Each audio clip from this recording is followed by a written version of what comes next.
Hello, people.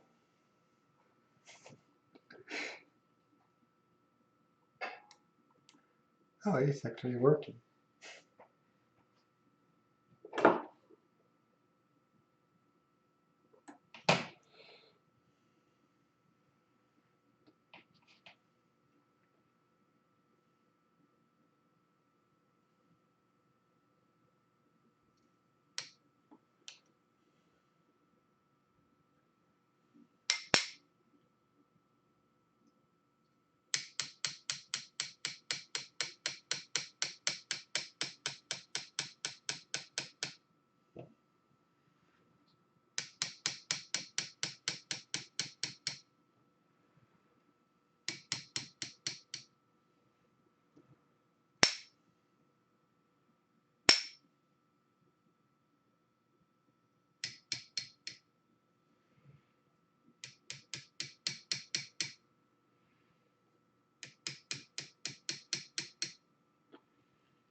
Luckily, this section of road ran parallel to a stream that fed into the nearby Omethi River. Unable to think of a better plan, I kicked off my boots, unshouldered my loot, and jumped into the water. The chill of the stream made me gasp and sputter, but it cooled my burning skin. I stayed there, trying not to feel like an idiot while a young couple walked past, holding hands and pointedly ignoring me. The strange heat moved through my body, like there was a fire inside me trying to find a way out. It started along my left side, then wandered down to my legs, then back up to my left arm. When it moved to my head, I ducked underwater. It stopped after a few minutes, and I climbed out of the stream. Shivering, I wrapped myself in my cloak, glad no one else was on the road.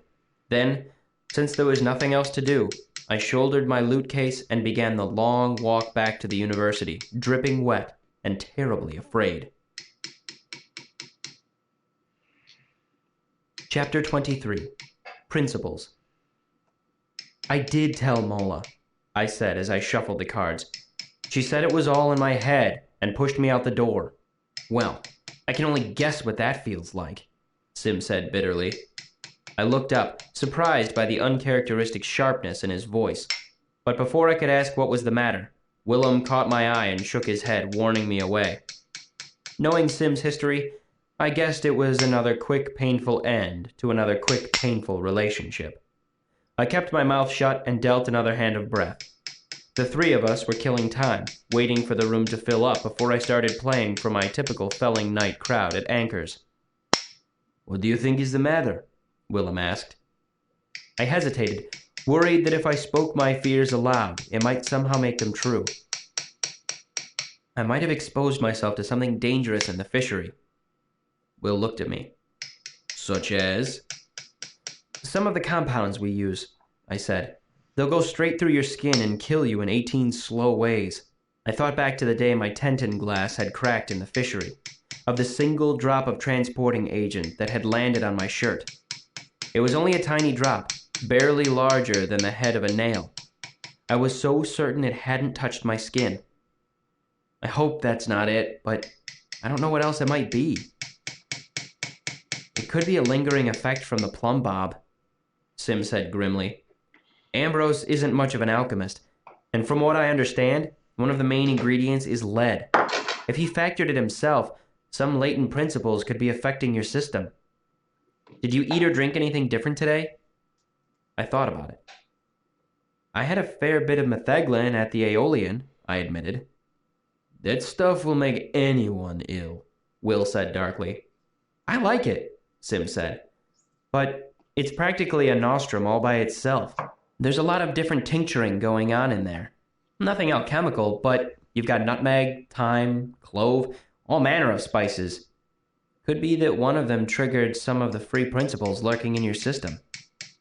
"Wonderful," I grumbled. "And how do I go about fixing that exactly?" Sim spread his hands helplessly. "That's what I thought," I said. "Still, it sounds better than metal poisoning."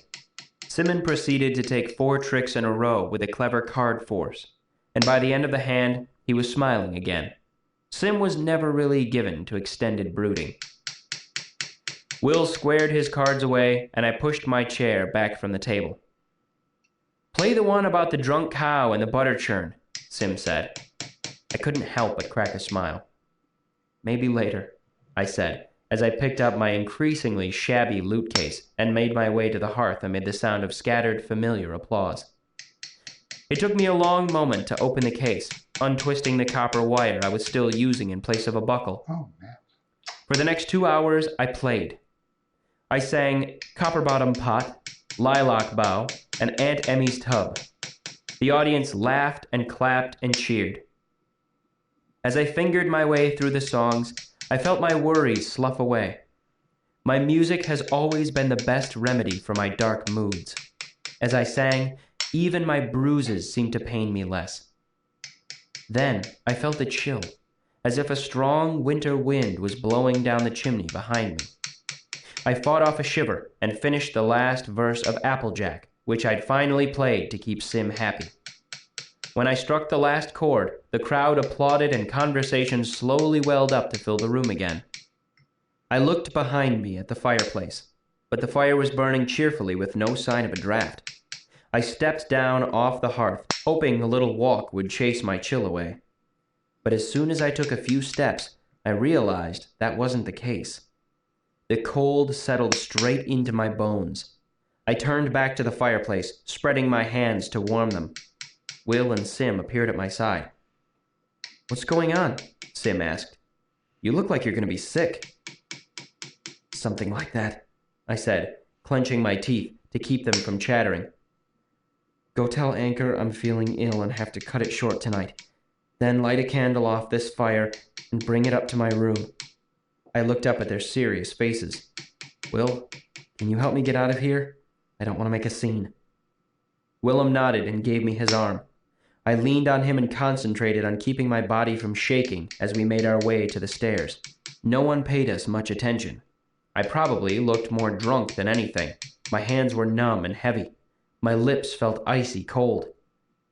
After the first flight of stairs, I couldn't keep my shaking under control any longer. I could still walk, but the thick muscles in my legs twitched with every step. Will stopped. "We should go the Medica." While he didn't sound different, his Sealdish accent was thicker, and he was starting to drop words, a sign he was genuinely worried. I shook my head firmly and leaned forward, knowing he'd have to help me up the stairs or let me fall. Willem put an arm around me and half-steadied, half-carried me the rest of the way. Once in my tiny room, I staggered onto the bed. Will wrapped a blanket around my shoulders. There were footsteps in the hallway, and Sim peered nervously around the door. He held a stub of candle, sheltering the flame with his other hand as he walked. "I've got it. What do you want it for, anyway?" "There." I pointed to the table beside the bed. "You lit it off the fire?" Sim's eyes were frightened. "Your lips," he said. "They're not a good color."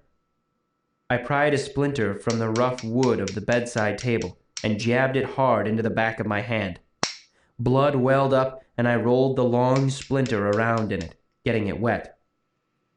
"Close the door," I said. "You are not doing what I think you're doing," Sim said firmly. I jabbed the long splinter down into the soft wax of the candle alongside the burning wick. It sputtered a little bit, then the flame wrapped around it. I muttered 2 bindings, one right after the other, speaking slowly so my numb lips didn't slur the words. "What are you doing?" Sim demanded. "Are you trying to cook yourself?" When I didn't answer him, he stepped forward as if he would knock the candle over. Will caught his arm. "His hands are like ice," he said quietly. "He's cold. Really cold." Sim's eyes darted nervously between the two of us. He took a step back. Just be careful." But I was already ignoring him.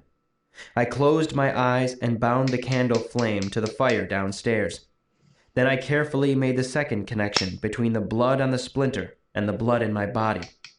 It was very much like what I'd done with the drop of wine at the Aeolian, with the obvious exception that I didn't want my blood to boil. At first, there was just a brief tickle of heat, not nearly enough. I concentrated harder and felt my entire body relax as warmth flooded through me. I kept my eyes closed, keeping my attention on the bindings until I could take several long, deep breaths without any shuddering or shaking. I opened my eyes and saw my 2 friends looking on expectantly. I smiled at them. "I'm okay." But before I got the words out, I began to sweat. I was suddenly too warm, nauseatingly warm. I broke both bindings as quickly as you jerk your hand away from a hot iron stove. I took a few deep breaths, then got to my feet and walked over to the window. I opened it and leaned heavily on the sill, enjoying the chill autumn air that smelled of dead leaves and coming rain. There was a long moment of silence. "That looked like binder's chills," Simmons said. "Really bad binder's chills." "It felt like the chills," I said. "Maybe your body has lost the ability to regulate its own temperature," Will suggested. "Temperature," Sim corrected him absently. "That wouldn't account for the burn across my chest," I said. Sim cocked his head. "Burn?" I was wet with sweat now, so I was glad for an excuse to unbutton my shirt and pull it off over my head. A large portion of my chest and upper arm was a bright red, a sharp contrast to my ordinarily pale skin. Mola said it was a rash, and I was being fussy as an old woman. But it wasn't there before I jumped into the river. Simon leaned close to look. I still think it's unbound principles, he said. They can do bizarre things to a person. We had an Alir last term that wasn't careful with his factoring. He ended up not being able to sleep or focus his eyes for almost 2 span. Willem slouched into a chair. What makes a man cold, then hot, then cold again? Sim gave a half-hearted smile. Sounds like a riddle. I hate riddles, I said, reaching for my shirt. Then I yelped, clutching at the bare bicep of my left arm. Blood welled out between my fingers. Sim bolted to his feet, looking around frantically, obviously at a loss for what to do. It felt like I'd been stabbed by an invisible knife. God! Blackened! Damn! I gritted out between my clenched teeth. I pulled my hand away and saw the small, round wound in my arm that had come from nowhere. Simmons' expression was horrified, his eyes wide, his hands covering his mouth. He said something, but I was too busy concentrating to listen. I already knew what he was saying anyway. Malfeasance. Of course. This was all malfeasance. Someone was attacking me. I lowered myself into the heart of stone and brought all my LR to bear. But my unknown attacker wasn't wasting any time. There was a sharp pain in my chest near the shoulder. It didn't break the skin this time, but I watched a blotch of dark blue blossom under my skin. I hardened my alar, and the next stab was little more than a pinch. Then, I quickly broke my mind into 3 pieces, and gave 2 of them the job of maintaining the alar that protected me. Only then did I let out a deep sigh. I'm fine. Simon gave a laugh that choked off into a sob. His hands still covered his mouth. How can you say that? He demanded, plainly horrified. I looked down at myself.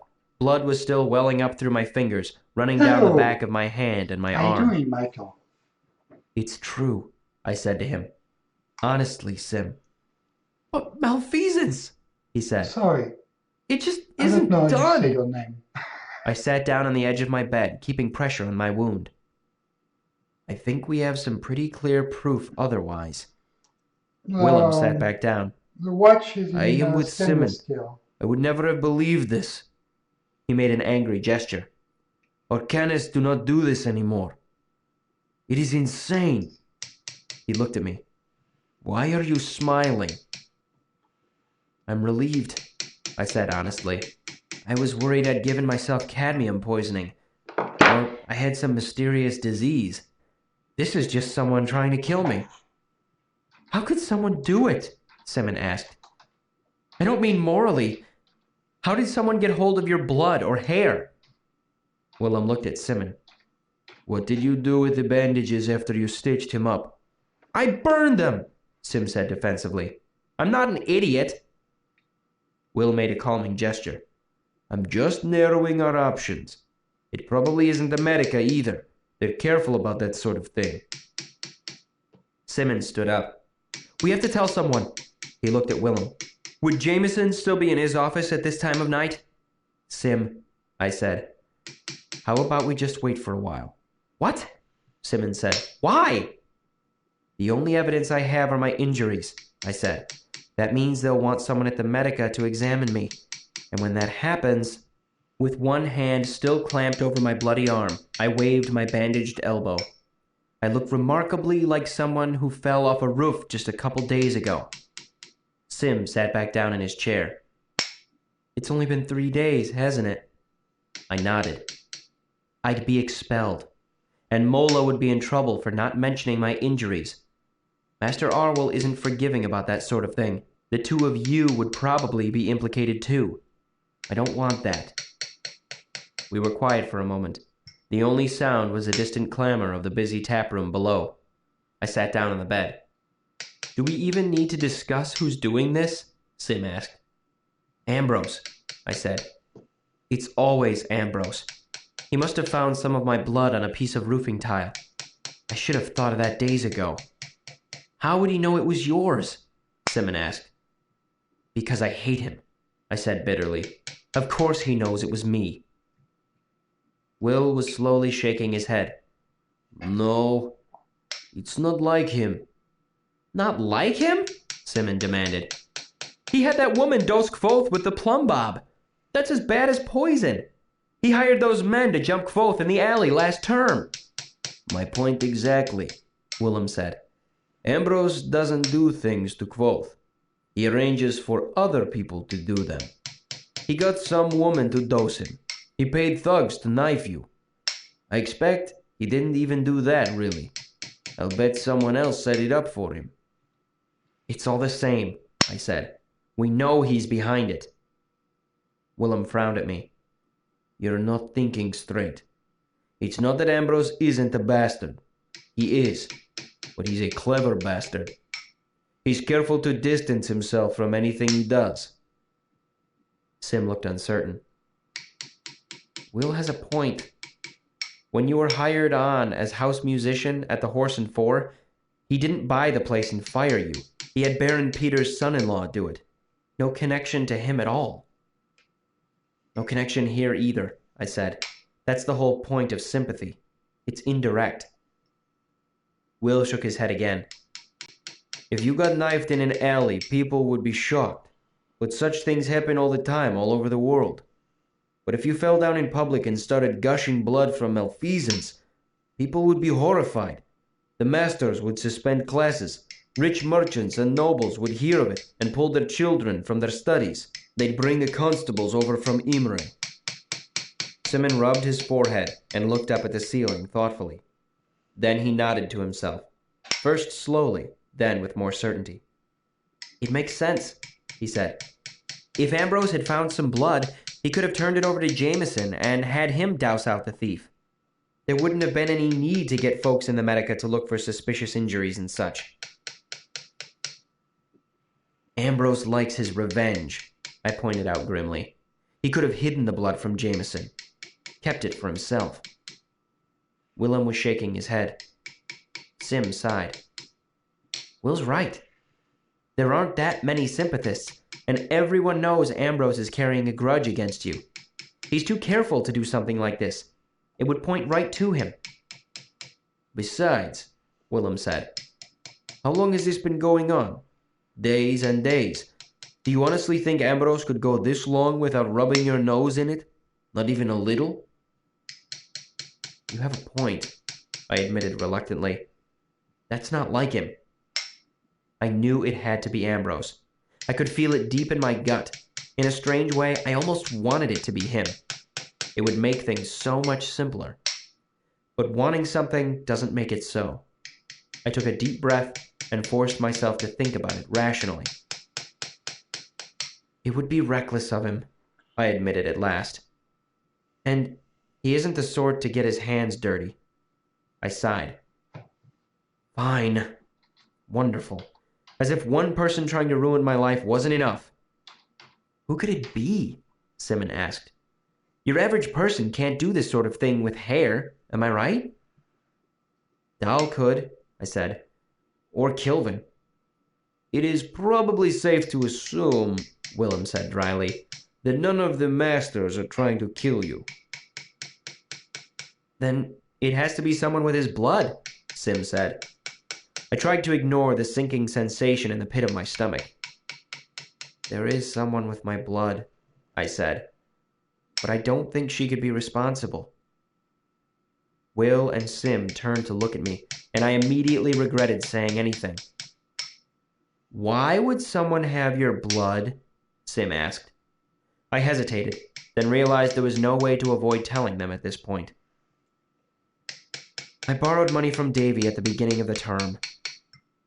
Neither one of them reacted the way I expected, which is to say, neither one reacted at all. Who's Davy? Sim asked. I started to relax. Maybe they hadn't heard of her. That would certainly make things easier. She's a Gaelid who lives across the river, I said. Okay, Simon said easily. What's a Gaelid? Remember when we went to see The Ghost and the Goose Girl? I asked him. Kettler was a Gaelic. Oh, a copperhawk, Sim said, his face brightening with realization, then darkening again as he realized the implications. I didn't know there were any of those sort of people around here. Those sort of people are everywhere, I said. The world wouldn't work without them. Wait, Willem said suddenly, holding up his hand. Did you say you're... He paused, struggling to remember the appropriate word in Aturan. Your loner, your gettesur was named David? His Sealdish accent was thick around her name, so it sounded like David. I nodded. This was the reaction I'd expected. Oh, God, Simmons said aghast. You mean Demon Davy, don't you? I sighed. So you've heard of her? Heard of her? Sim said, his voice going shrill.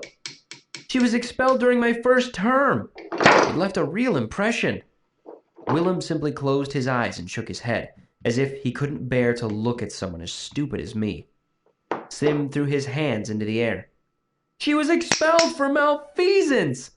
What were you thinking? No, Willem said to Simon. She was expelled for conduct unbecoming. There was no proof of malfeasance. I really don't think it was her, I said. She's quite nice, actually. Friendly. Besides, it's only a 6-talent loan, and I'm not late paying her back. She doesn't have any reason to do something like this. Willem gave me a long, steady look. Just to explore all possibilities, he said slowly. Would you do something for me? I nodded. Think back on your last few conversing's with her, Willem said. Take a moment and sift them piece by piece, and see if you remember doing or saying something that might have offended or upset her. I thought back on our last conversation, playing it through in my head. She was interested in a certain piece of information that I didn't give her. How interested? Willem's voice was slow and patient, as if he were talking to a rather dim-witted child. Rather interested, I said. Rather does not indicate a degree of intensity. I sighed. Fine. Extremely interested. Interested enough to... I stopped. Willem arched a knowing eyebrow at me. Yes? What have you just remembered? I hesitated. She might have also offered to sleep with me, I said. Willem nodded calmly, as if he had expected something of the sort. And you responded to this young woman's generous offer in what way? I felt my cheeks get hot. I just sort of ignored it. Willem closed his eyes, his expression conveying a vast, weary dismay. This is so much worse than Ambrose, Sim said, putting his head in his hands. Davy doesn't have to worry about the masters or anything. They say she could do an 8-part binding. 8! I was in a tight space, I said a little testily. I didn't have anything to use as collateral. I'll admit, it wasn't a great idea. After all this is done, we can have a symposium on how stupid I am. But for now, can we just move on? I gave them a pleading look. Willem rubbed at his eyes with one hand and gave a weary nod. Simon made an effort to get rid of his horrified expression with only marginal success. He swallowed. Fair enough. What are we going to do? Right now, it doesn't really matter who is responsible, I said cautiously, checking to see if my arm had stopped bleeding. It had, and I peeled my bloody hand away. I'm going to take some precautionary measures. I made a shooing motion. You two go get some sleep. Sim rubbed his forehead, chuckling to himself. Body of God, you're irritating sometimes. What if you're attacked again?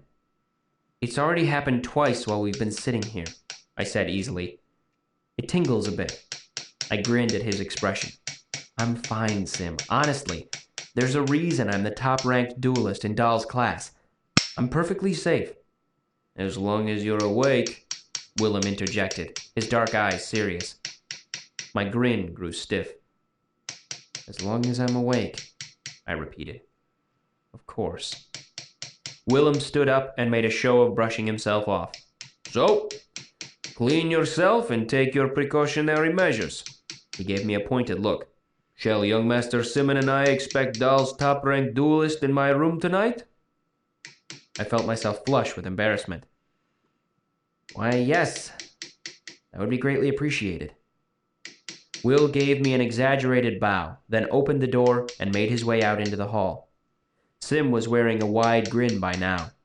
It's a date then, but put on a shirt before you come. I'll watch over you tonight like the colicky infant you are, but I refuse to do it if you insist on sleeping naked. After Will and Sim left, I headed out the window and onto the rooftops. I left my shirt in my room, as I was a bloody mess and didn't want to ruin it. I trusted the dark night and the lateness of the hour, hoping no one would spot me running along the university rooftops half naked and bloody. It is relatively easy to protect yourself from sympathy if you know what you're doing. Someone trying to burn or stab me, or draw off my body heat until I lapsed into hypothermia, all those things deal with the simple, direct application of force, so they are easy to oppose. I was safe now that I knew what was happening and kept my defenses up. My new concern was that whoever was attacking me might get discouraged and try something different. Something like dousing out my location, then resorting to a more mundane type of attack, one I couldn't stave off with an effort of will. Malfeasance is terrifying, but a thug with a sharp knife will kill you 10 times quicker if he catches you in a dark alley. And catching someone off their guard is remarkably easy if you can track their every movement using their blood. So I headed across the rooftops. My plan was to take a handful of autumn leaves, mark them with my blood, and send them tumbling endlessly around the House of the Wind. It was a trick I'd used before. But as I jumped across a narrow alley, I saw lightning flicker in the clouds and smelled rain in the air. A storm was coming. Not only would the rain mat down the leaves, keeping them from moving around, but it would wash my blood away as well. Standing there on the rooftop, feeling like I'd had 12 colors of hell beaten out of me, brought back unsettling echoes of my years in Tarbean. I watched the distant lightning for a moment and tried not to let the feeling overwhelm me. I forced myself to remember I wasn't the same helpless, starving child I'd been back then. I heard the faint, drum-like sound as a piece of tin roofing bent behind me. I stiffened, then relaxed as I heard Ari's voice. Quoth? I looked to my right and saw her small shape standing a dozen feet away. The clouds were hiding the moon, but I could hear a smile in her voice as she said, I saw you running across the tops of things. I turned the rest of the way around to face her, glad there wasn't much light. I didn't like to think how Ari might react to the sight of me half naked and covered in blood. Hello, Ari, I said. There's a storm coming. You shouldn't be up on the tops of things tonight. She tilted her head. You are, she said simply. I sighed. I am, but only... A great spider of lightning crawled across the sky, illuminating everything for the space of a long second. Then it was gone, leaving me flash-blind. Ari? I called, worried the sight of me had scared her off.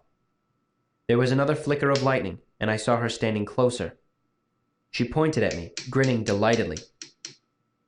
You look like an Emir, she said. Quoth is one of the Siridae. I looked down at myself, and with the next lightning flicker, I saw what she meant. I had dried blood running down the back of my hands from when I'd been trying to stanch my wounds. It looked like the old tattoos the Emir had used to mark their highest-ranking members. I was so surprised by her reference that I forgot the first thing I'd learned about Ari. I forgot to be careful and asked her a question. Ari, how do you know about the Siridae? There was no response. The next flicker of lightning showed me nothing but an empty rooftop and an unforgiving sky. Chapter 24. Clinks. I stood on the rooftops with the storm flickering overhead, my heart heavy in my chest. I wanted to follow Ari and apologize, but I knew it was hopeless. The wrong sort of questions made her run, and when Ari bolted, she was like a rabbit down a hole. There were 1,000 places she could hide in the underthing. I didn't have a chance of finding her. Besides, I had vital matters to attend to. Even now, someone could be dousing out my location. I simply didn't have the time. It took me the better part of an hour to make my way across the rooftops. The flickering light of the storm made things harder rather than easier, blinding me for long moments after every flash. Still, I eventually made my limping way to the roof of Maine's, where I typically met Ari.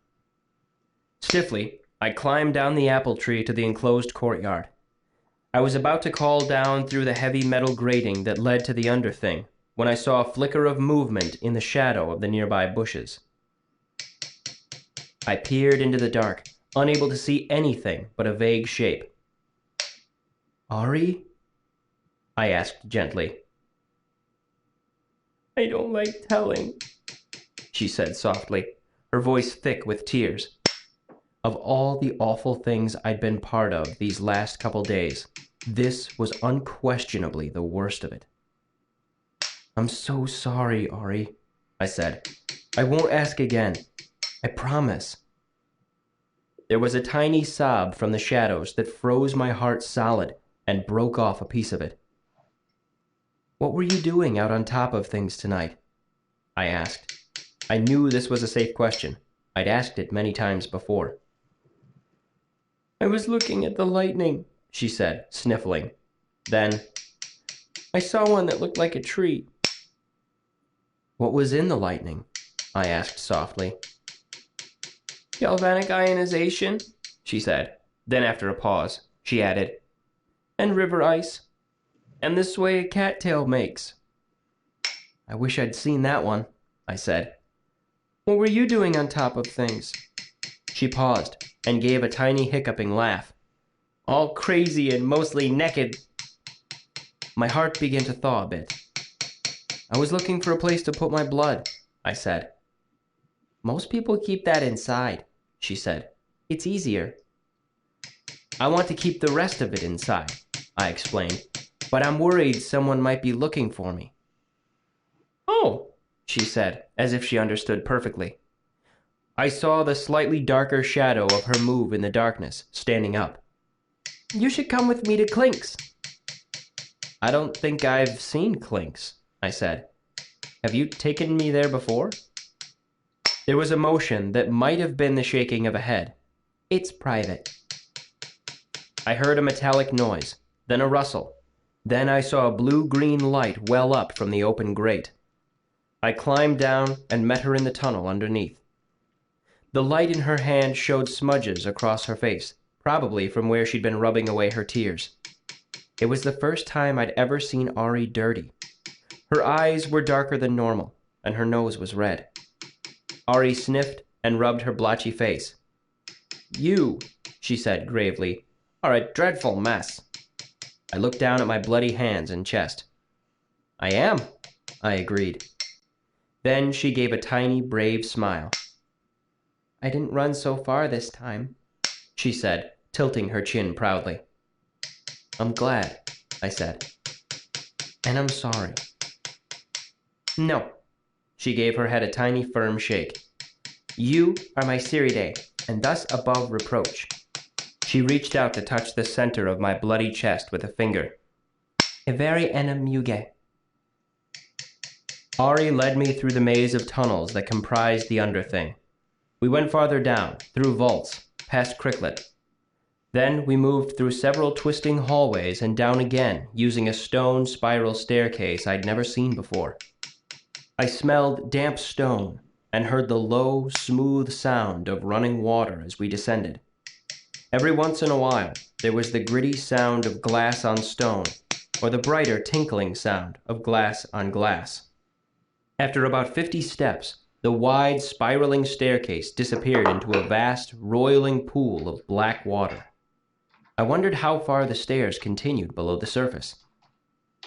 There wasn't any smell of rot or foulness. It was fresh water, and I could see ripples as it swirled in the stairwell, and spread out into the dark beyond where our lights could reach. I heard the clink of glass again and saw 2 bottles spinning and bobbing on the surface, moving first one way, then another. One ducked under the surface and didn't come up again. There was a burlap sack hanging from a brass torch bracket mounted into the wall. Ari reached into the bag and pulled out a heavy, stoppered bottle of the sort that might have once held bread and beer. She handed me the bottle. They disappear for an hour, or a minute, sometimes for days. Sometimes they don't come back at all. She brought another bottle out of the sack. It's best to have at least 4 going at once. That way, statistically, you should always have 2 moving around. I nodded and pulled a strand of burlap from the tattered sack and daubed it with the blood that covered my hand. I uncorked the bottle and dropped it inside. Hair too, Ari said. I pulled a few from my head and threaded them through the bottle's mouth. Then I drove the cork in hard and set it floating. It rode low in the water, circling erratically. Ari handed me another bottle, and we repeated the process. When the 4th bottle was swept out into the swirling water, Ari nodded and dusted her hands briskly against each other. There, she said with the tone of immense satisfaction. That's good. We're safe. Hours later, washed, bandaged, and considerably less naked, I made my way to Willem's room in the Mews. That night, and for many to come, Will and Sim took turns watching over me as I slept, keeping me safe with their alar. They were the best sort of friends, the sort everyone hopes for, but no one deserves, least of all me. Chapter 25, Wrongful Apprehension. Despite what Will and Sim believed, I couldn't believe Davy was responsible for the malfeasance against me. While I was painfully aware that I knew next to nothing about women, she had always been friendly to me, even sweet at times. True, she had a grim reputation, but I knew better than anyone how quickly a handful of rumors could turn into full-blown fairy stories. I thought it much more likely that my unknown assailant was simply a bitter student who resented my advancement in the Arcanum. Most students studied for years before they reached Relar, and I had managed it in less than 3 terms. It could even be someone who simply hated the Adema Rue. It wouldn't be the first time that had earned me a beating. In some ways, it really didn't matter who was responsible for the attacks. What I needed was a way to stop them. I couldn't expect Will and Sim to watch over me for the rest of my life. I needed a more permanent solution. I needed a gram. A gram is a clever piece of artificery designed for just this sort of problem. It's a sort of sympathetic armor that prevents anyone from making a binding against your body. I didn't know how they worked, but I knew they existed, and I knew where to find out how to make one. Kilvin looked up as I approached his office. I was relieved to see his glasswork was cold and dark. I trust you are well, Relar Kvothe, he asked without getting up from the work table. He was holding a large hemisphere of glass in one hand and a diamond stylus in the other. I am, Master Kilvin, I lied. Have you been thinking about your next project? He asked. Have you been dreaming clever dreams? I was actually looking for a schema for a gram, Master Kilvin, but I can't find it in any of the bolt holes or reference books. Kilvin looked at me curiously. And why would you be needing a gram, Relar Kvothe? Such a desire does not reflect good faith in your fellow arcanists. Unsure as to whether he was joking or not, I decided to play it straight. We've been learning about slippage in adept sympathy. I was thinking that if a gram works to deny outside affinities... Kilvin gave a low chuckle. Dal has been throwing fear into you. Good. And you are correct. A gram would help protect against slippage. His dark sealedish eyes gave me a serious look. To a degree. However, it seems a clever student would simply learn his lessons and avoid slippage through proper care and caution. I intend to, Master Kilvin, I said. Still, a gram strikes me as a useful thing to have. There is truth to that, Kilvin admitted, nodding his shaggy head. However, With repairs and the filling of our autumn orders, we are understaffed. He waved a hand toward the window that looked out into the workshop. I cannot spare any workers to make such a thing, and even if I could, there is an issue of cost. They require delicate work, and gold is needed for the inlay. I'd prefer to make my own, Master Kilvin. Kilvin shook his head. There is reason the schema is not in the reference books. You are not far enough along to be making your own. One must be careful when meddling with sigildry and one's own blood. I opened my mouth to say something, but he cut me off. More important, the sigildry necessary for such a device is only entrusted to those who have reached the ranks of Elte.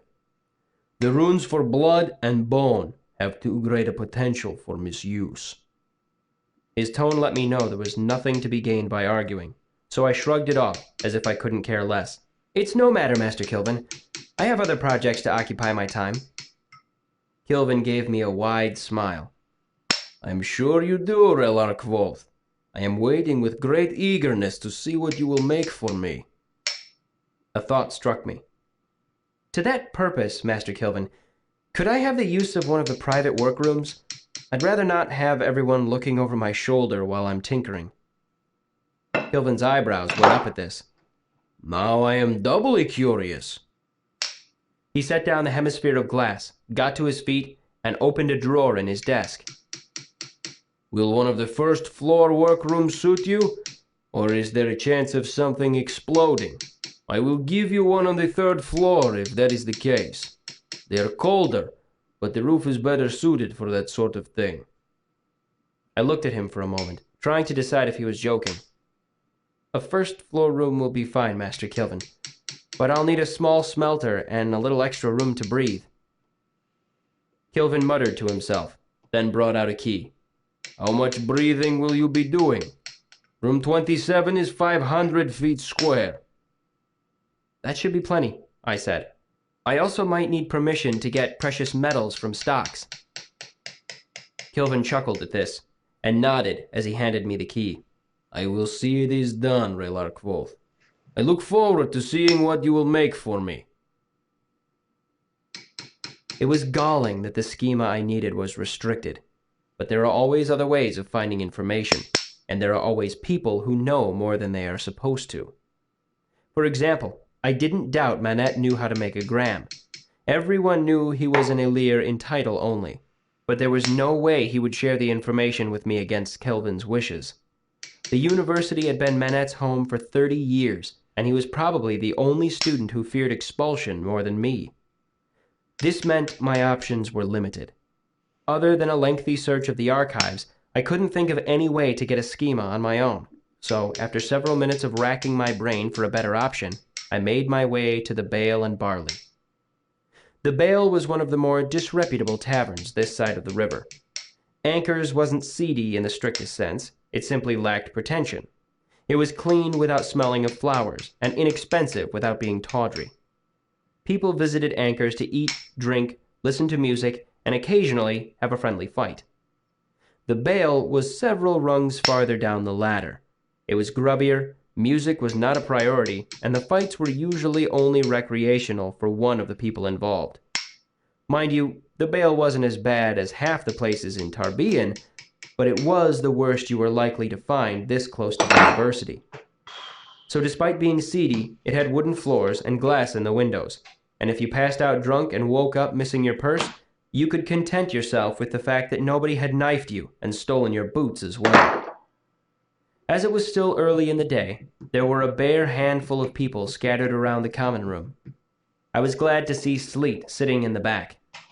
I hadn't actually met him, but I knew who he was. I'd heard stories. Sleet was one of the rare, indispensable people who have a knack for arranging things. From what I'd heard, he'd been a student on and off for the last 10 years. He was talking with a nervous-looking man at the moment, and I knew better than to interrupt. So I bought 2 mugs of short beer and made a pretense of drinking one while I waited. Sleet was handsome, dark-haired and dark-eyed. Though he didn't have the characteristic beard, I expected he was at least half Sealdish. His body language screamed authority. He moved as if he were in control of everything around him, which wouldn't have surprised me, actually. He could own the bail for all I knew. People like Sleet are no strangers to money. Sleet and the anxious young man finally came to some sort of agreement. Sleet smiled warmly as they shook hands and clapped the man on the shoulder as he walked away. I waited for a moment, then made my way over to his table. As I came closer, I noticed there was a stretch of open floor between his table and the others in the common room. It wasn't much, just enough so eavesdropping would be difficult. Sleet looked up as I approached. "I was wondering if we could talk," I said. He made an expansive gesture to the empty chair. "This is a bit of a surprise," he said. "Why's that?" "I don't get a lot of clever folk paying me visits. I get desperate folk." He looked at the mugs. "Are those both for you?" "You can have either or both." I nodded at the one on the right, but I've already had my mouth on that one. He looked at the mugs warily for a fraction of a second, then gave a wide, white smile and took the drink on the left. "From what I've heard, you're not the sort to poison a man." "You seem to know a lot about me," I said. His shrug was so casual, I guessed he'd practiced it. "I know a lot about everyone," he said. "But I know more about you." "Why's that?" Sleet slouched forward, leaning on the table and speaking in a confidential tone. "Do you have any idea how boring your average student is? Half of them are rich tourists who don't care half a damn for their classes." He rolled his eyes and gestured as if throwing something over his shoulder. "The other half are bookish tits who have dreamed of this place so long they can hardly breathe once they're here. They walk on eggshells, meek as priests, scared lest the masters cast a disapproving eye in their direction."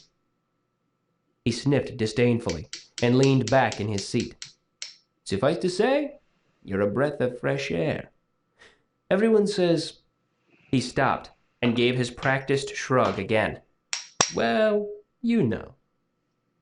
"Actually, I don't," I admitted. "What do people say?" Sleet gave me a sharp, beautiful smile. "Ah, that's the problem, isn't it? Everyone knows a man's reputation, except the man himself. For most men, this isn't a bother. But some of us labor over our reputations. I have built mine brick by brick. It is a useful tool." He gave me a sly look. "I expect you understand what I'm talking about." I allowed myself a smile. "Perhaps." "What do they say about me, then? Tell me, and I'll return the favor." "Well," I said, "you're good at finding things," I said. "You're discreet, but expensive." He waved his hands, irritated. "Vagaries. Details are the bones of the story. Give me bones." I thought. "I heard you managed to sell several vials of Regium Ignal Neratum last term, after the fire in Kilvin's shop, where all of it was supposedly destroyed." Sleet nodded, his expression giving away nothing. "I heard you arranged to get a message to Vane's father in Imlin despite the fact that there was a siege going on." Another nod. "You got a young prostitute working in buttons, a set of documents proving she was a distant bloodline cousin of the Baronet Gamry, allowing her to marry a certain young gentleman with minimal fuss." Sleet smiled. "I was proud of that one." "When you were in Elir," I continued, "you were suspended for 2 terms on charges of wrongful apprehension. 2 years later, you were fined and suspended again for misuse of university equipment in the Crucible. I've heard Jameson knows the sort of business you do, but he's paid to turn a blind eye. I don't believe the last one, by the way." "Fair enough," he said easily. "Neither do I." "Despite your extensive activities, you've only been brought up against the Iron Law once," I continued. "Transport of contraband substances, wasn't it?" Sleet rolled his eyes. "You know the damnedest thing. I was actually innocent of that one. Heffron's boys paid off a constable to fake some evidence. The charges were withdrawn after only 2 days. He scowled. Not that the masters cared. All they gave a damn about was that I was out there besmirching the university's good name. His tone was bitter. My tuition tripled after that. I decided to push matters a bit. Several months ago, you poisoned a young earl's daughter with venetacin and only gave her the antidote after she signed over the largest of the fiefdoms she stood to inherit. Then, you staged it to look like she'd lost it playing a game of high-stakes faro. He raised an eyebrow at this. Do they say why? No, I said. I assumed she tried to default on her debt to you. There's some truth to that, he said, though it was a bit more complicated. And it wasn't venetacin. That would be extraordinarily reckless. He looked offended and brushed at his sleeve, plainly irritated. Anything else? I paused, trying to decide if I wanted to get confirmation about something I'd suspected for some time. Only that last term you put Ambrose Jackus in touch with a pair of men who have been known to kill people for money. Sleet's expression remained impassive, his body loose and relaxed, but I could see a slight tension in his shoulders. Very little escapes me when I'm watching closely. They say that, do they? I gave a shrug that put his to shame. My shrug was so nonchalant it would make a cat jealous. I'm a musician. I play 3 nights a span in a busy tavern. I hear all manner of things. I reached for my mug. And what have you heard of me? The same stories everyone else knows, of course. You convinced the masters to admit you to the university, though you're just a pup.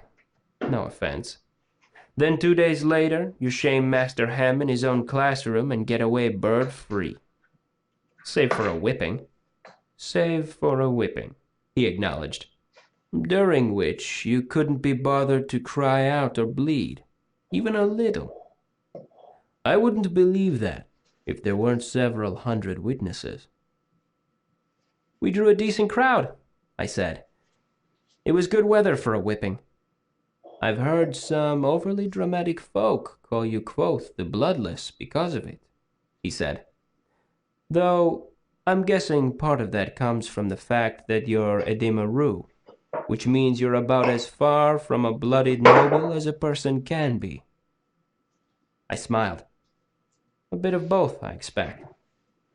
He looked thoughtful. I've heard you and Master Elodin fought in Haven. Vast and terrible magics were unleashed, and in the end, he won by throwing you through a stone wall, then off the roof of the building. Do they say what we fought over? I asked. All manner of things, he said dismissively. An insult, a misunderstanding. You tried to steal his magic, he tried to steal your woman. Typical nonsense. Sleet rubbed at his face. Let me see. You play the lute passing well and are proud as a kicked cat. You are unmannerly, sharp-tongued, and show no respect for your betters, which is practically everyone, given your lowly Ravel birth. I felt a flush of anger start in my face and sweep, hot and prickling, down the entire length of my body. I am the best musician you will ever meet or see from a distance, I said with forced calm, and I am Edema Rue to my bones. That means my blood is red. It means I breathe the free air and walk where my feet take me. I do not cringe and fawn like a dog at a man's title. That looks like pride to people who have spent their lives cultivating supple spines. Sleet gave a lazy smile, and I realized he'd been baiting me. You also have a temper, so I've heard. And there's a whole boatload of other assorted nonsense floating around you as well. You only sleep an hour each night. You have demon blood. You can talk to the dead. I leaned forward, curious. That wasn't one of the rumors I'd started. Really? Do I talk to spirits, or are they claiming I'm digging up bodies? I'm assuming spirits, he said. I haven't heard anyone mention grave robbing. I nodded. Anything else? Only that you were cornered in an alley last term by two men who kill people for money. And despite the fact that they had knives and caught you quite unaware, you blinded one and beat the other senseless, calling down fire and lightning like Tamerlane the Great. We looked at each other for a long moment. It was not a comfortable silence. Did you put Ambrose in touch with them? I asked at last. That, Sleet said frankly, is not a good question. It implies I discuss private dealings after the fact. He gave me a flat look, no hint of a smile anywhere near his mouth or eyes. Besides, would you trust me to answer honestly? I frowned. I can say, however, that because of those stories, nobody is much interested in taking that sort of job again, Sleet said conversationally. Not that there is much call for that sort of work around here to begin with.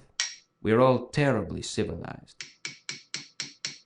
Not that you would know about it, even if it were going on. His smile came back.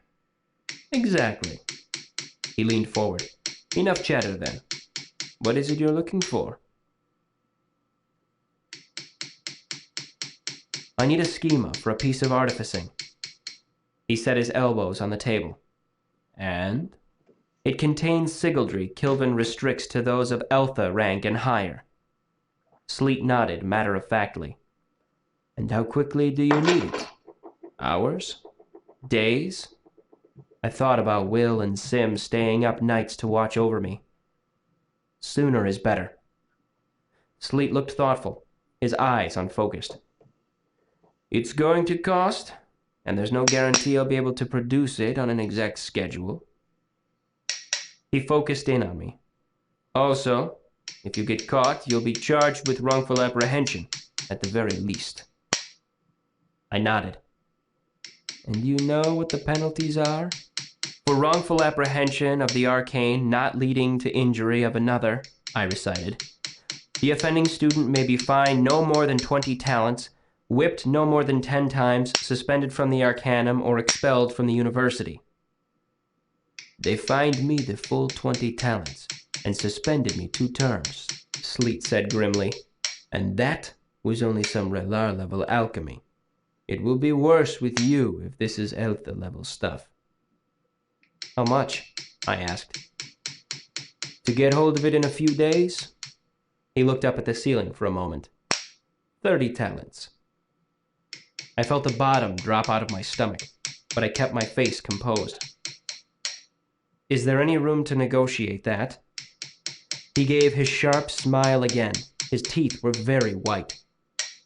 I also deal in favors, he said, but a 30-talent favor is going to be a big one.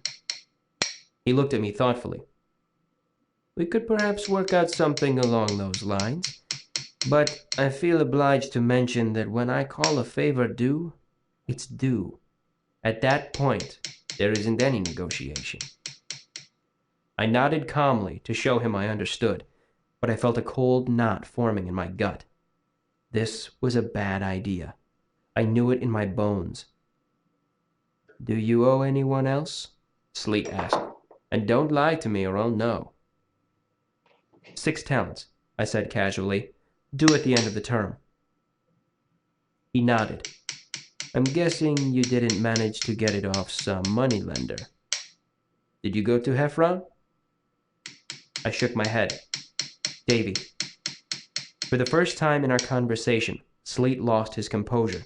His charming smile fell away entirely. Davy. He pulled himself up in his chair, his body suddenly tense. No, I don't think we can come to an arrangement. If you had cash, it would be one thing. He shook his head. But no. If Davy already owns a piece of you. His reaction chilled me. Then I realized he was just angling for more money. What if I were to borrow money from you so I could settle my debt with her? Sleet shook his head, regaining a piece of his shattered nonchalance. That is the very definition of poaching, he said.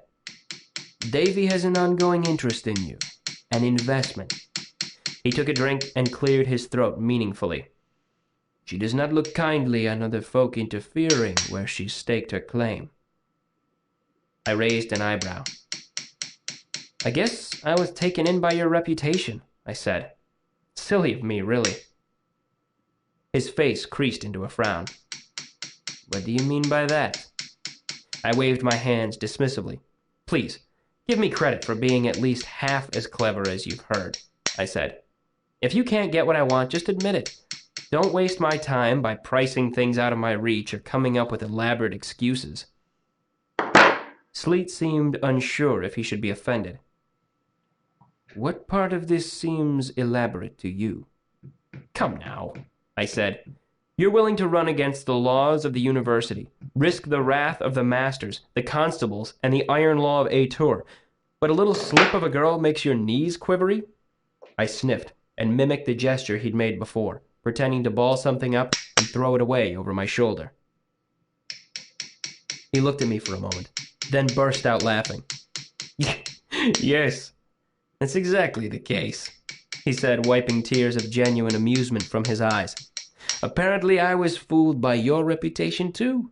If you think Davy is a little slip of a girl, you aren't nearly as clever as I thought. Looking over my shoulder, Sleet nodded at someone I couldn't see and waved his hand dismissively. Go on with you, he said.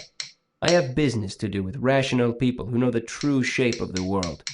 You're wasting my time. I felt myself prickling with irritation, but forced myself to keep it off my face. I also need a crossbow, I said. He shook his head. No, I've already told you. No loans or favors. I can offer goods in exchange. He looked at me skeptically. What sort of crossbow? Any sort, I said. It needn't be fancy. It just needs to work. 8 talents, he said. I gave him a hard look. Don't insult me. This is mundane contraband. I'll bet 10 to a penny you can have one in 2 hours. If you try to gouge me, I'll just go over the river and get one from Heffron. Get one from Heffron and you'll have to carry it back from Imre, he said. Constable would love seeing that. I shrugged and began to get to my feet. 3 talents and 5, he said. It'll be used, mind you, and a stirrup, not a crank. I calculated in my head.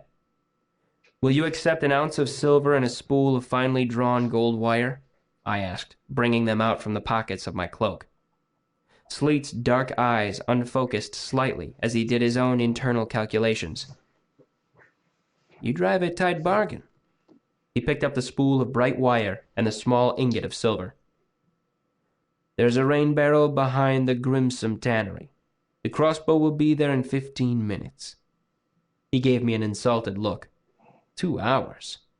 You don't know anything about me at all. Hours later, Fella emerged from the shelves in the archives and caught me with one hand against the 4-plate door. I wasn't pushing on it exactly, just pressing, just checking to see if it was firmly closed. It was. I don't suppose they tell Scribs what's behind this, I asked her without any hope. If they do, they haven't told me yet, Fella said, stepping close and reaching out to run her fingers along the grooves the letters made in the stone. Valeritas. I had a dream about the door once, she said. Valeritas was the name of an old dead king. His tomb was behind the door. Wow, I said. That's better than the dreams I have about it. What are yours? She asked. Once I dreamed I saw a light through the keyholes, I said. But mostly, I'm just standing here,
Staring at it, trying to get in. I frowned at the door. As if standing outside while I'm awake isn't frustrating enough. I do it while I'm asleep, too. Fella laughed softly at that, then turned away from the door to face me. I got your note, she said. What's the research project you were so vague about? Let's go somewhere private to talk, I said. It's a bit of a story. We made our way to one of the reading holes, and once the door was closed, I told her the whole story, embarrassments and all. Someone was practicing malfeasance against me. I couldn't go to the masters for fear of revealing I was the one who had broken into Ambrose's rooms. I needed a gram to protect myself, but I didn't know enough sigildry to make one.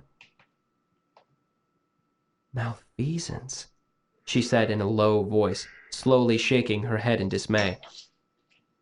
You're sure? I unbuttoned my shirt and took it down off my shoulder, revealing the dark bruise on my shoulder from the attack I'd only managed to partially stop. She leaned in to look at it. And you really don't know who it might be? Not really, I said, trying not to think of Davy. I wanted to keep that particular bad decision to myself for now. I'm sorry to drag you into this, but you're the only one... Fella waved her hands in negation. None of that. I told you to ask if you ever needed a favor, and I'm glad you did. I'm glad you're glad, I said. If you can get me through this, I'll owe you instead. I'm getting better at finding what I want in here, but I'm still new. Fella nodded. It takes years to learn your way around the stacks. It's like a city. I smiled. That's how I think of it, too. I haven't lived here long enough to learn all the shortcuts. Fella grimaced a bit. And I'm guessing you're going to need those. If Kilvin really believes the sigildry is dangerous, most of the books you want will be in his private library. I felt a sinking sensation in my stomach. Private library? All the masters have private libraries, Fella said matter-of-factly. I know some alchemy, so I help spot books with formulae Mandrag wouldn't want in the wrong hands. Scribs who know sigildry do the same for Kilvin. But this is pointless then, I said. If Kilvin has all those books locked away, there's no chance of finding what I'm looking for. Bella smiled, shaking her head. The system isn't perfect. Only about a third of the archives are properly cataloged.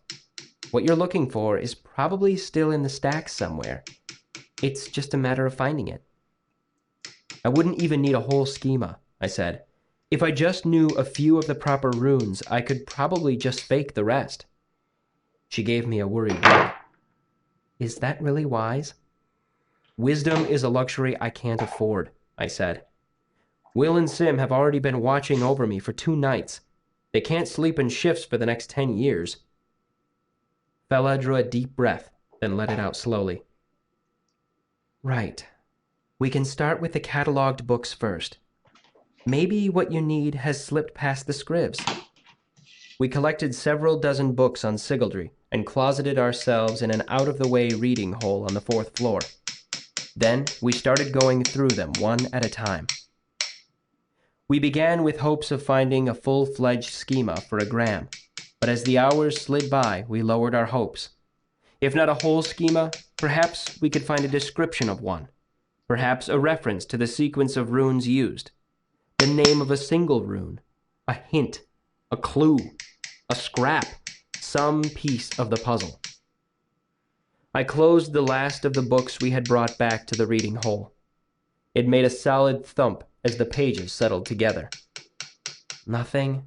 She asked tiredly. Nothing. I rubbed my face with both hands. So much for getting lucky. Fella shrugged, grimacing halfway through the motion, then craned her head to one side to stretch a kink out of her neck. It made sense to start in the most obvious places, she said. But those will be the same places the scribs have combed over for Kilvin. We'll just have to dig deeper.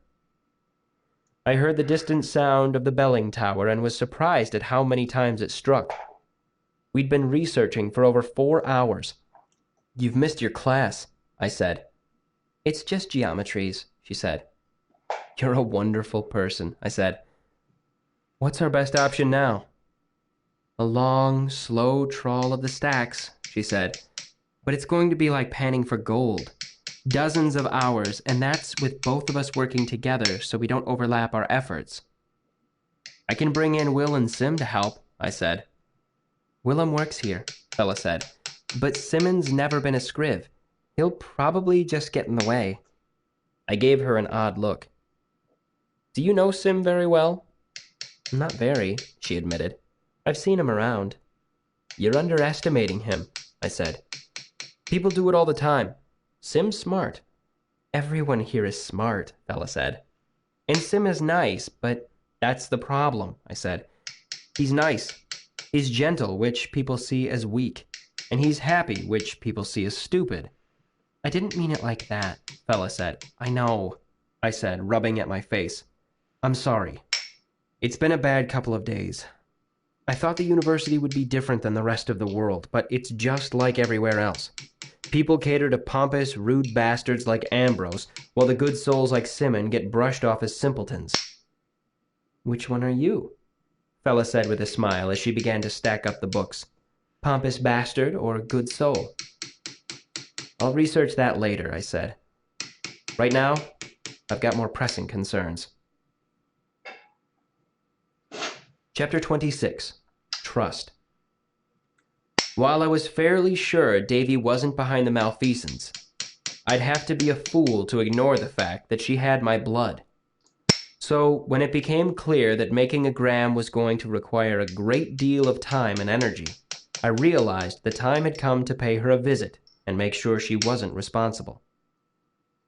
It was a miserable day, chill with a clammy wind that cut through my clothes.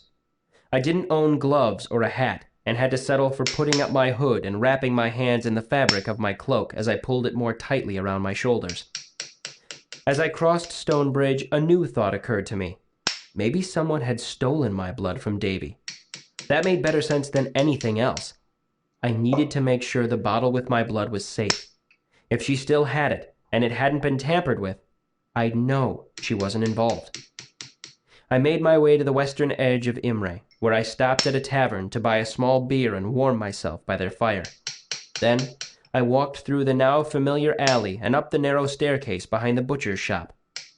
Despite the chill and recent rain, the smell of rancid fat still hung in the air.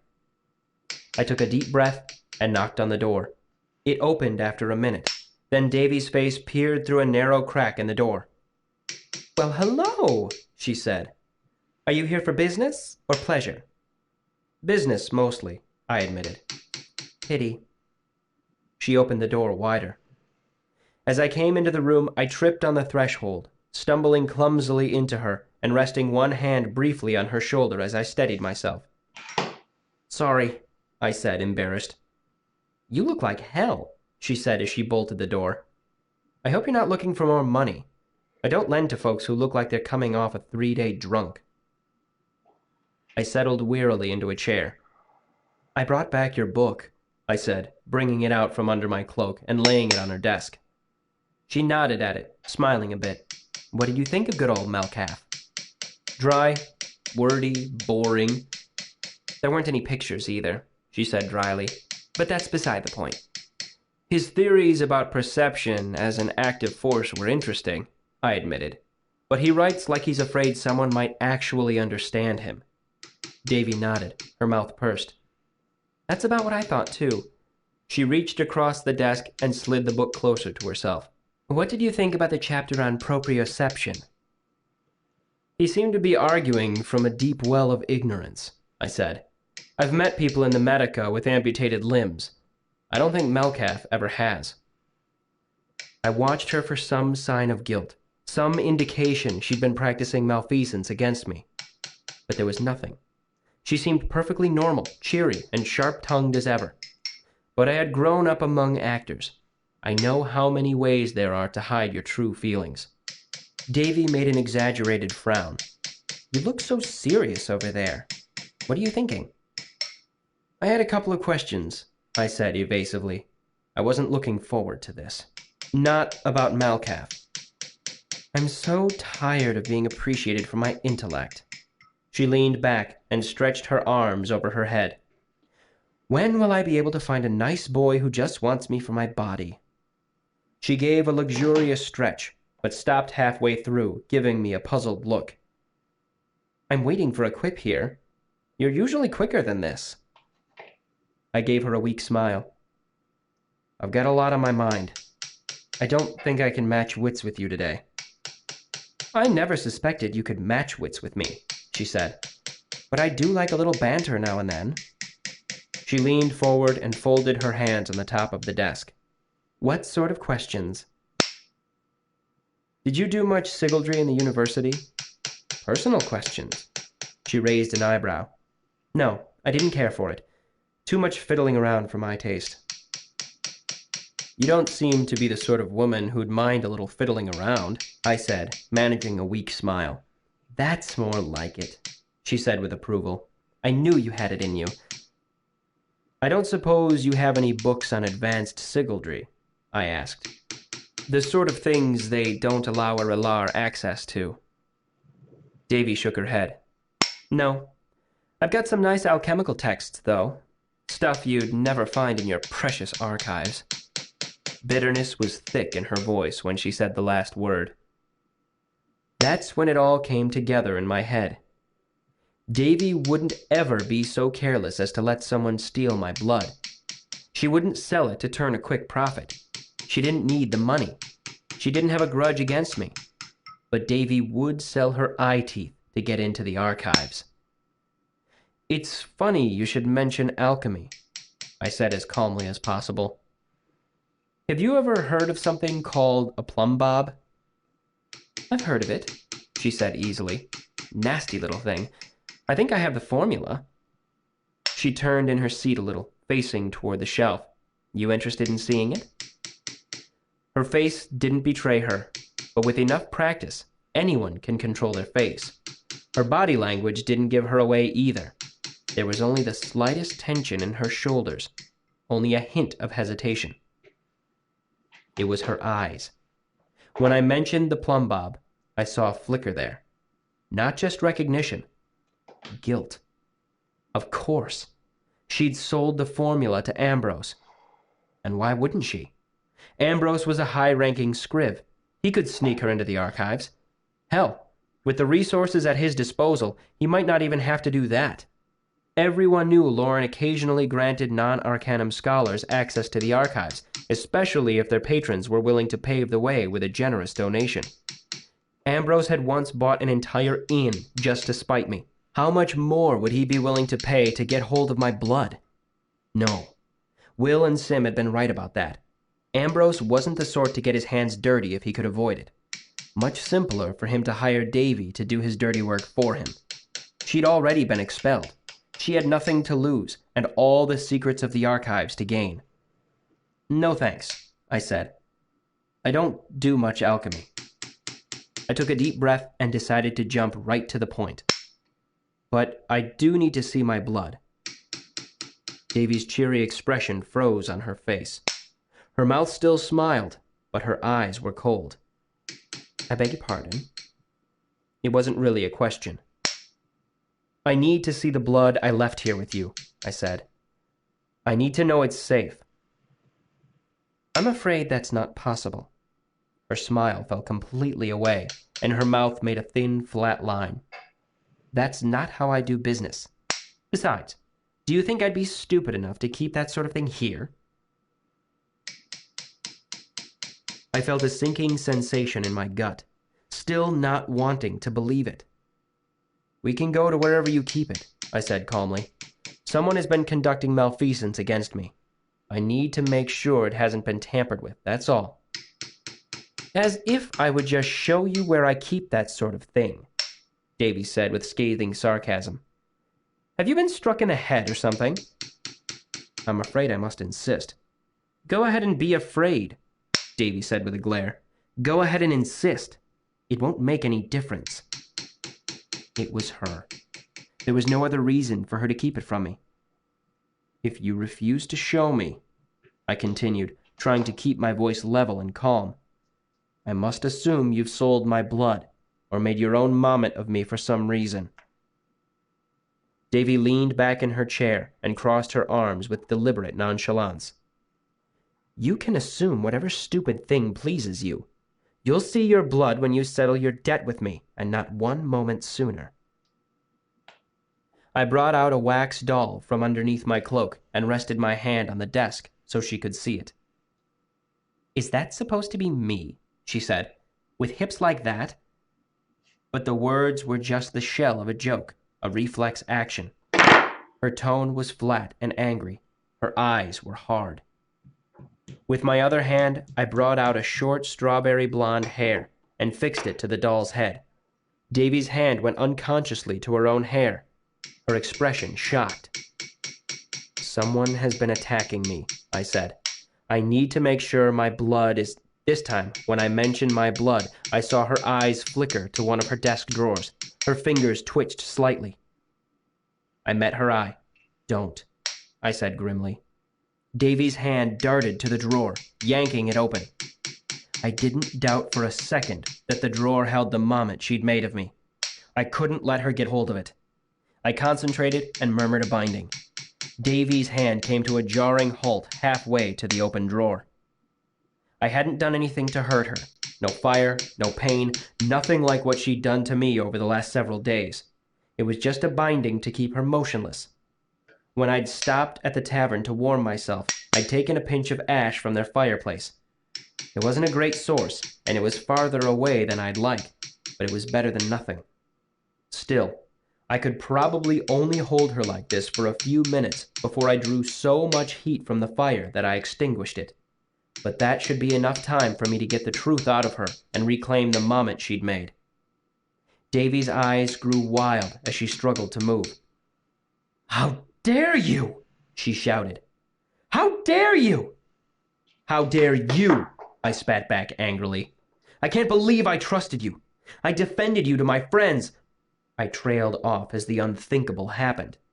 Despite my binding, Davy started to move, her hand inching its way into the open drawer. I concentrated harder, and Davy's hand came to a halt. Then slowly, it began to creep forward again, disappearing into the drawer. I couldn't believe it. "You think you can come in here and threaten me?" Davy hissed, her face a mask of rage. "You think I can't take care of myself? I made Relar before they threw me out, you little slipstick. I earned it. My Elar is like the ocean in storm." Her hand was almost completely inside the drawer now. I felt a clammy sweat break out across my forehead and broke my mind 3 more times. I murmured again, and each piece of my mind made a separate binding, focusing on keeping her still. I drew heat from my body, feeling the cold crawl up my arms as I bore down on her. That was 5 bindings in all, my outside limit. Davy went motionless as stone, and she chuckled deep in her throat, grinning. "Oh, you're very good. I almost believe the stories about you now. But what makes you think you can do what even Elxadal couldn't? Why do you think they expelled me? They feared a woman who could match a master by her 2nd year." Sweat made her pale hair cling to her forehead. She clenched her teeth, her pixie face savage with determination. Her hand began to move again. Then, with a sudden burst of motion, she yanked her hand out of the drawer, as if pulling it free from thick mud. She slammed something round and metallic down on the top of the desk, making the lamp's flame leap and stutter. It wasn't a mommet. It wasn't a bottle of my blood. "You bastard," she said, almost chanting the words. "You think I'm not ready for this sort of thing? You think you're the first to try and take advantage of me?" She twisted the top of the gray metal sphere. It gave a distinct click, and she drew her hand slowly away. Despite my best efforts, I couldn't keep her still. That's when I recognized the device she'd brought out of the drawer. I'd studied them with Manette last term. Kilvin referred to them as self-contained exothermic accelerators, but everyone else called them pocket warmers, or poor boys. They held kerosene or naphtha or sugar. Once activated, A poor boy burned the fuel inside, pouring out as much heat as a forge fire for about 5 minutes. Then it needed to be dismantled, cleaned, and refilled. They were messy and dangerous and tended to break easily because of the rapid heating and cooling. But for a short time, they gave a sympathist a bonfire's worth of energy. I lowered myself into the heart of stone and splintered off another piece of my mind, murmuring the binding. Then I tried for a seventh and failed. I was tired, and I hurt. The cold was leaching up my arms, and I had been through so much in the last few days. But I clenched my teeth and forced myself to murmur the words under my breath. Davy didn't even seem to notice the sixth binding. Moving as slowly as the hand of a clock, she pulled a loose thread free from her sleeve. The poor boy made a groaning metallic creak, and heat began to roll off it in shimmering waves. "I don't have a decent link to you right now," Davy said, as the hand holding the thread moved slowly back toward the poor boy. "But if you don't loose your binding, I'll use this to burn every scrap of clothing off your body and smile while you scream." It's strange what thoughts flash into your head in these situations. The first thing I thought of wasn't being horribly burned. It was that the cloak fella had given me would be ruined, and I'd be left with only 2 shirts. My eyes darted to the top of Davy's desk, where the varnish was already starting to blister in a ring around the poor boy. I could feel the heat radiating against my face. I know when I'm beaten. I broke the bindings, my mind reeling as the pieces slid back together. Davy rolled her shoulders. "Let go of it," she said. I opened my hand, and the wax doll toppled drunkenly onto the desk. I sat with my hands in my lap and remained very still, not wanting to startle or threaten her in any way. Davy stood up and leaned across the desk. She reached out and ran a hand through my hair, then made a fist, tearing some away. I yelped despite myself. Sitting back down, Davy picked up the doll and replaced her hair with several of my own. She muttered a binding. "Davy, you don't understand," I said. "I just needed to—" When I had bound Davy, I had focused on her arms and legs. It was the most efficient way to restrain someone. I had limited heat to work with and couldn't waste energy on anything else. But Davy had heat to spare right now, and her binding was like being shut in an iron vise. I couldn't move my arms or legs or jaw or tongue. I could barely breathe, only taking tiny, shallow breaths that didn't require any movement of my chest. It was horrifying, like having someone's hand around my heart. "I trusted you." Davy's voice was low and rough, like a fine-toothed surgeon's saw cutting away an amputated leg. "I trusted you." She gave me a look that was pure fury and loathing. "I actually had someone come here looking to buy your blood. 55 talents. I turned him away. I denied even knowing you because you and I had a business relationship. I stick to the bargains I make." "Who?" I wanted to shout, but I could only make an inarticulate sound. Davy looked at the wax doll she held, then at the poor boy charring a dark ring into the top of her desk. "Our business relationship is now over," she said tightly. "I'm calling your debt due. You have until the end of the term to get me my money. 9 talents. If you are 1/2 breath late, I will sell your blood to recover my investment and wash my hands of you." She eyed me coldly. "This is better than you deserve. I still have your blood. If you go to the masters at the university or the constable in Imre, it will end badly for you." Smoke was curling up from the desk now, and Davy moved her hand to hold the mommet over the creaking metal of the poor boy. She murmured, and I felt a prickle of heat wash over my whole body. It felt exactly like the sudden fevers that had been plaguing me for days. "When I release this binding, you will say, 'I understand, Davy.' Then you will leave. At the end of the term, you will send someone with the money you owe. You will not come yourself. I do not ever want to see you again." Davy looked at me with such contempt that I cringed to remember it. Then she spat on me, tiny flecks of saliva striking the poor boy and hissing into steam. If I glimpse you again, even out of the corner of my eye, it will end badly for you. She lifted the wax mommet over her head, then brought it down sharply on the desk with her hand flat on top of it. If I'd been able to flinch or cry out in panic, I would have. The mommet shattered, arms and legs breaking away, the head skittering off to roll across the desk and onto the floor. I felt a sudden, jarring impact, as if I'd fallen several feet and landed flat on a stone floor. It was startling, but nowhere near as bad as it could have been. Through the terror, some small part of me marveled at her precision and control. The binding that held me fell away, and I drew a deep breath. "I understand, Davy," I said, "but can—" "Get out!" she shouted. I got out.